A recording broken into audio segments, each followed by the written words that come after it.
guys, I'm here today with my March book haul, where I showcase all the lovely books that I managed to find in the month of March. So this month was actually a bit interesting. For once, I actually did super well on not splurging out. I was even proud of myself for it. But that was in the beginning of the month.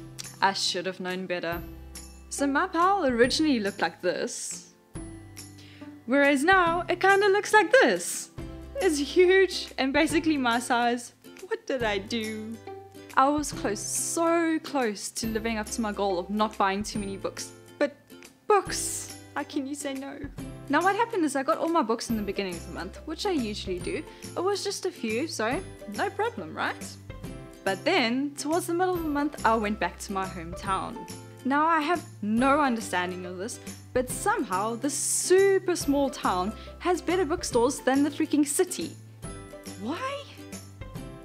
It should be opposite according to logic, but no, we like to do things backwards around here.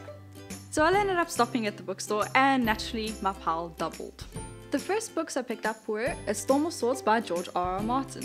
They are actually second-hand. I found them in this quaint little second-hand shop, sort of on the lower level of one of our nearby shopping centres. I actually had no idea it existed and it took me weeks to find it because I didn't even know there was a lower level. So I actually got it pretty cheap. It is the third book in the Game of Thrones series and I really want to get started on it soon. I doubt there's anyone who doesn't know the storyline yet or hasn't even seen the show at all, but basically it's really epic fantasy unlike anything else. So get it, watch it, love it, it's brilliant. The other book I got from the same store was If I Stay by Gail Forman.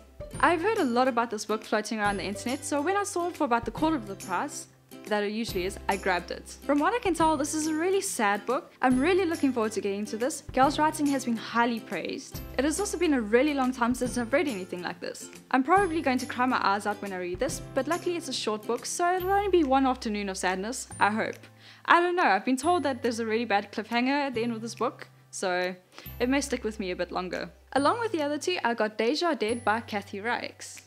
I've never read any of her work before, but these books are based on an awesome show on TV called Bones. I really love the show, it's brilliant and entertaining, and if the books are even half as good or even better than this, then I'll be in absolute heaven. I'll probably also be very broke because there's a lot of books in this series. It may take me a couple of years just to actually get all of them. The very basic plot is that a scientist named Brennan and her team help the FBI to solve murders and catch serial killers. I highly recommend you give it a try if you haven't watched it yet. With the next 3 books I've collected, I've either mentioned the books or the series so many times it's just ridiculous now. These books are Cinder by Marissa Meyer, Throne of Glass and Air of Fire by Sarah J. Maas. Just go buy them and read them, don't ask questions, just do it. The next lot of books I have is from the surprise book buying that I totally was not supposed to do. But the bookstore had a Game of Thrones on special, so I got A Feast for Crows and A Dance with Dragons. This is book 4 and 5 out of the Game of Thrones series. I still do not have book 1 and 2, it's really ridiculous. I have ordered it, but they are not here yet. The most aggravating part of this is the fact that the show starts in a few days, and I have made a decree to not stop watching the show until I've read the entire series. Now I cannot do this until I get the first 2 books. Those couriers really better get here soon. It's ridiculous, I so badly want to know what comes next. The last books on my list is Don't Tell and Silent Scream by Karen Rose. These 2 are thrillers written by one of my favorite authors. I've always enjoyed her work, her writing is amazing and the plots are always super twisted. It's usually always something to do with serial killers or really twisted and psychotic human beings, and I really love reading about that. So let's hope that these 2 live up to the previous books of hers that I've read. I really hope they do, but I highly doubt they will be disappointing. And that brings an end to this book haul. I hope you enjoyed, leave a like and subscribe if you did, and comment down below. Have you read any of these books? What books did you buy in the month of March? Do you also battle with buying too many books? Until next time, bye!